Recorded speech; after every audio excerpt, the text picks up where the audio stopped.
WJXT. Channel 4 News at 5 starts now.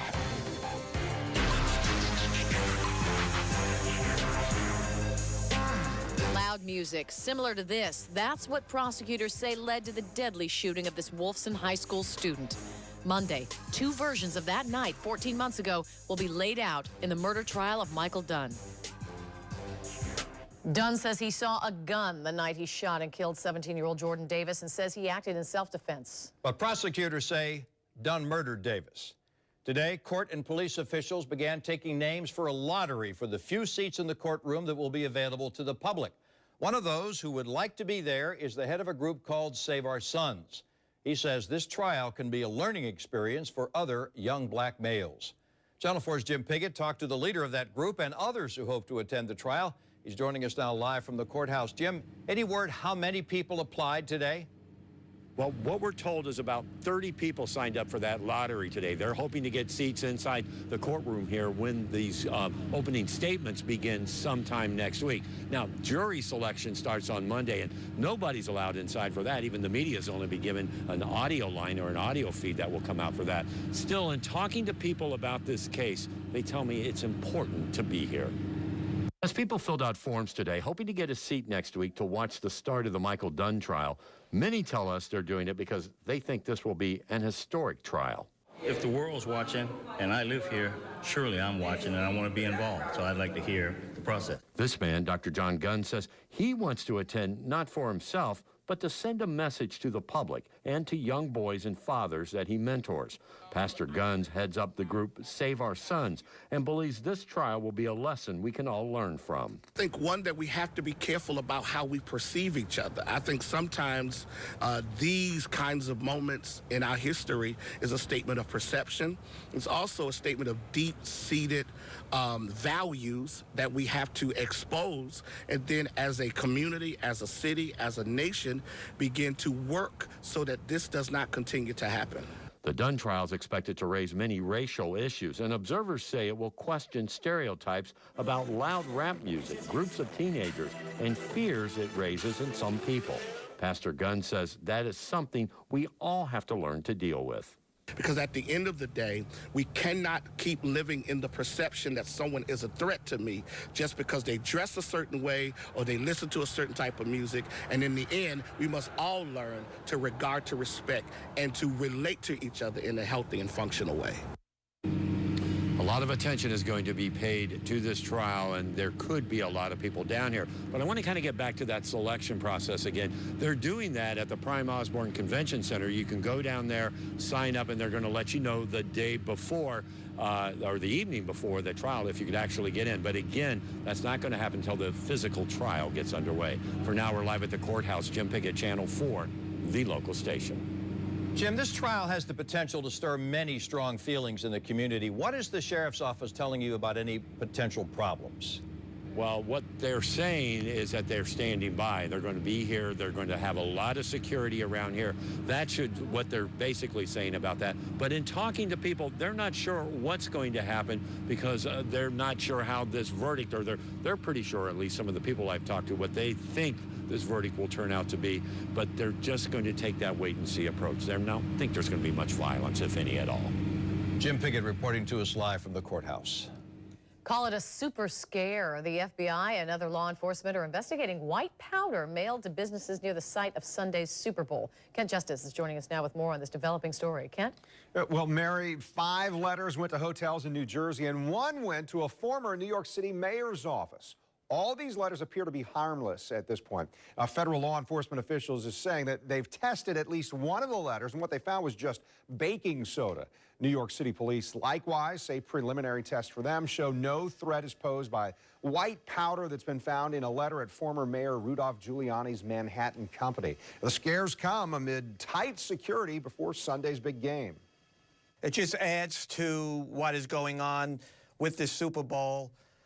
You know, there are state troopers all over, FBI, federal authorities, and of course the local police. So it's been an intensive security operation. Well, as a precaution, the places that received those letters, they were evacuated. We also know a number of people went to area hospitals, but there have been no report of illness or injury. Tom? Thank you, Kent. Investigators say he inappropriately touched a little girl for years. Now, a Jacksonville man could spend the rest of his life in prison. A judge convicted 68-year-old Carl Downer of lewd or lascivious molestation and sexual battery. Police say in 2012, a young female told them Downer forced sex acts on her since she was 9. Downer faces life in prison. He will be sentenced in March.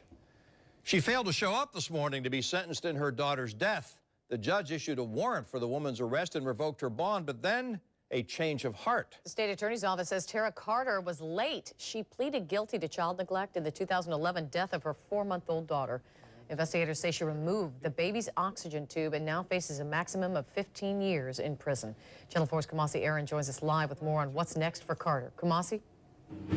Well, we don't know exactly why Carter was late to the courthouse today, but we're told that when she got here, there was a change of heart, and now she will be going before the judge here for sentencing next week at the Duval County Courthouse. This will happen more than 3 years after her daughter's death.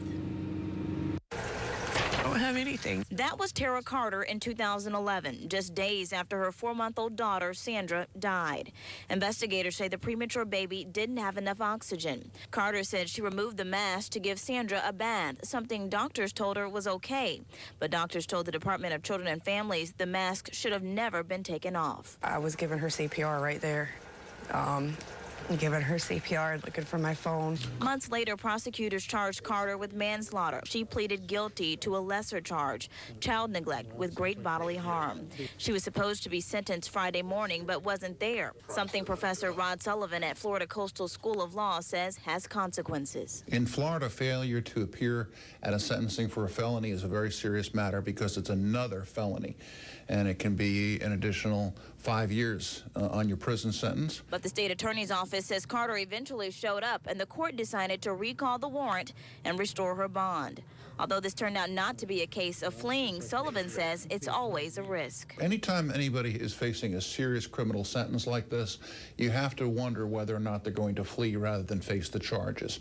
And I think that's a risk that we take every time we grant somebody the opportunity to be released on a bond. And Carter will be sentenced here at the Duval County Courthouse. That is set to take place next Tuesday, February 4th. We went by the family's home today to see if they had any comment about what was going on. They told us they didn't have anything to say at this point. Reporting live tonight, Kumasi Aaron, Channel 4, the local station. It's not known who shot a man behind a building at the Kendall Court Apartments off Lem Turner Road. The shooting happened last night. Police say they found the man around 9:45 at night after receiving a report of 2 shots fired. They took the man to UF Health with non-life-threatening injuries. The Jacksonville Sheriff's Office did not release any information on a possible suspect. If you know anything about the shooting, you're asked to call Crime Stoppers at 866-845-TIPS. He just followed up his State of the Union speech with visits to 4 different states, trying to stir support for his 2014 agenda. Today, President Obama was back in Washington and was focusing on the long-term unemployed, whose benefits he is pressuring Congress to extend. Rob is joining us now with more on the president's message today. Rob? Yeah, Tom and Mary, President Obama called the plight of those workers a, quote, cruel catch-22. He says the longer you are unemployed, the more unemployable you may become. Well, today he said it's time to give them a fair shot. Get used to these images. President Obama with everyday Americans talking about everyday concerns. Getting people back on the job faster is one of our top priorities. Friday, the president appeared with an Iraq war veteran to bring attention to finding jobs for the long-term unemployed. Just because you've been out of work for a while does not mean that you are not a hard worker. The president announced he secured agreements from over 80 top U.S. businesses and over 200 smaller ones to hire those who've long been out of work. The president said the federal government would do the same. Yet another executive action in his so-called year of action, going it alone when Congress won't go along. Familiar themes and images since Tuesday's State of the Union. Thursday, job training. I'm going to sign this executive order to make sure we got everybody trained out there. Wednesday, on higher pay. Now, today, the federal minimum wage doesn't go as far as it did even in the 1950s. Thursday, on equal pay for men and women. When women succeed, America succeeds. Yet his policy agenda is not free of political agenda. The November midterm elections are looming, and there's a possibility of Democrats losing the Senate. The president knows these issues not only help folks like women, minorities, and young people, but it drives them to the polls. Democrats will need all of those groups to win. Now, although the overall national unemployment rate has declined to 6.7%, economists say long-term joblessness in the U.S. remains a major problem. They say the expiration of extended federal unemployment benefits for the long-term jobless could lower consumer confidence. Tom? Thank you, Rob. She vows to fight and says she will not willingly go back. Amanda Knox is opening up one day after an Italian court found her guilty of murder for the second time. How she says she felt when she learned the news. Ahead. All right, working on the evening forecast, and of course the clouds are still hanging around town, but not for long. Got my fingers crossed. Tell you about it in about 4 minutes.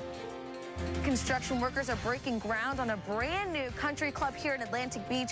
Coming up, I'll tell you why project managers say this new development will help preserve the land in this area. Work is about to begin on a new 170-acre country club in Atlantic Beach. It'll be one of the few member-owned country clubs in the country. It will replace a longtime beach's landmark, the 55-year-old Selva Marina Country Club. Channel 4's Crystal Moyer covered today's groundbreaking, where prospective club members got a chance to explore the property before the construction starts. During the groundbreaking, people were allowed to walk around the construction site, get a tour, if you will. The developers marked the grounds and posted blueprints to show residents what things are going to look like once the project is complete. Just a couple weeks ago, much of the Selva Marina Country Club was torn down after Atlantic Beach Partners purchased the property for $4.3 million.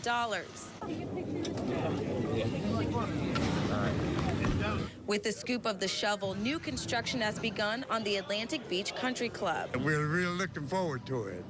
Tony and Kathy Hicks say when they first took a look at the plans for the new country club, they just couldn't resist. It's going to be fun to be able to, start fresh and build a new home with, everything exactly as we want. We're downsizing because we're close to retirement, and so this is just perfect for us.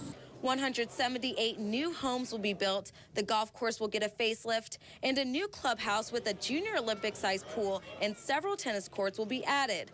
Project developers are doing all this while preserving more than 100 acres of land surrounding the country club. It's very important to this community to preserve the green space and the quality of life in Atlantic Beach. So that was our primary motivation for this project. They're also preserving the past. A lot of people learned to swim here. A lot of people had their first date here. A lot of people had their weddings. So we wanted to preserve the memories, but we want to do it in a brand new facility. Project managers tell me they expect the new Atlantic Beach Country Club to open by November 1st. Reporting in Atlantic Beach, Crystal Moyer, Channel 4, the local station. Tracking inconvenient weather where you live. Channel 4 is the weather authority. Ah, what a difference a day makes. Is it Friday yet? Thanks to the improving weather, Crystal was able to wear her Channel 4 jacket as opposed to something much heavier. It's so weird when I tell people, yeah, we're 15 degrees warmer than yesterday. Go, really? Because it kind of, you're yesterday right. Was just... Well, yesterday was super cold, but even after 15 degrees, it's still cold outside, for a lot of It's not that sunny. No, and it's gray. Such an I'm sorry, it's just... It's an improvement. It's Friday, too, so... That's the best part. Here, take a look outside. Look at the gray skies there. So much better, though. No doubt. All right, 55 degrees. Yeah, I know this because I looked to the bottom right-hand corner of the screen. You'd be amazed how many people will email me and text me and go, hey, what's the temperature? And I go, right there. And they, oh, yeah. All right, so here's the story. 15 degrees Sunday. Put a great picture on Facebook. If you guys have a chance, go look at it. Thank you, will do. She says it hit her like a train. Amanda Knox describing her reaction to a new guilty verdict against her for murder. What she told an interviewer about fighting an Italian court's decision next. Now, Mary has a preview of what's all new at 6 o'clock. Tom, here's some of what we're working on. The St. Augustine man who set out on a record-breaking sail around the world is back home. Why his adventure failed. Plus... As many as 2,000 bodies have to be dug up because they were buried under a north side road. I'm Vic Michelucci, and I'll tell you the surprising findings of our investigation, and we'll talk to the man who says he's going to fix this very big problem. And at 5:30, a scam alert for some of Yahoo's email customers. How some usernames and passwords have been stolen and what you need to know to protect yourself. Ahead.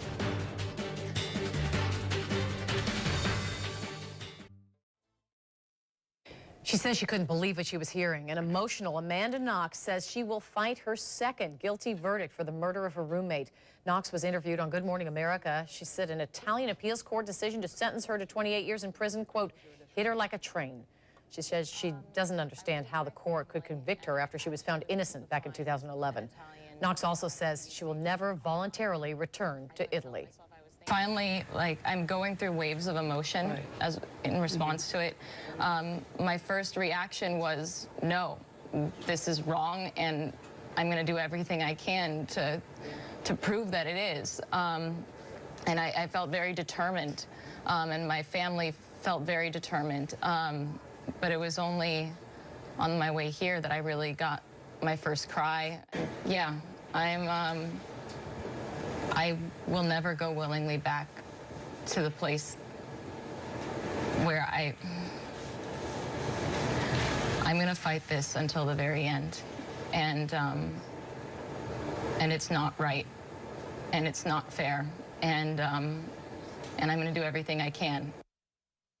Knox's former Italian boyfriend and co-defendant, Rafael Solicito, was also found guilty and sentenced to 25 years. Police took him from a hotel to a police station where he surrendered his passport so he cannot leave Italy. He has not yet been rearrested. Pretrial skirmishing has begun in a movie theater shooting death near Tampa earlier this month. Attorneys for a retired police officer charged with killing a fellow moviegoer in an argument over texting will be allowed to view surveillance video from the scene. A judge ruled prosecutors will have to turn over that video.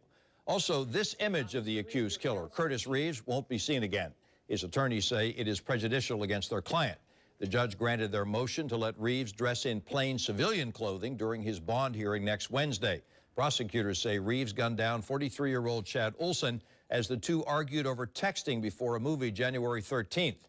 Reeves, a former Tampa police captain, says he opened fire in self-defense because he was struck with some sort of object in the darkness. Police say that unknown object was popcorn.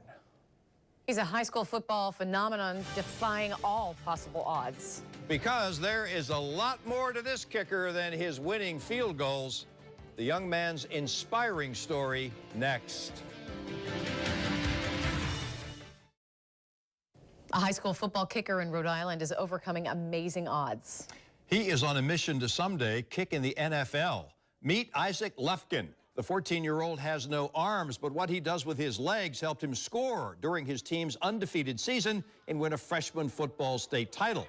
He led his division in onside kick recoveries this year. Remarkable, considering this is what Isaac goes through just to suit up. Lufkin told CNN about his dreams. You want to do more than kick? Yes, I want to be a defensive lineman. Hit people? Yeah, hit people.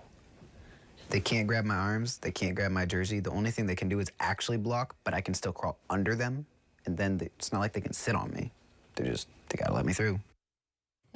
He really can do almost anything on his own, not just play football. He's learned how to do such remarkable things with his feet as eating ice cream, playing the keyboard, and video games. And yes, he will be eligible to kick for the varsity team next year. Talented young man. Didn't we tell you? Can-do attitude, right? Didn't we tell you that would be inspiring? Wow. Stay with us. There's more to come. The news continues with Robin.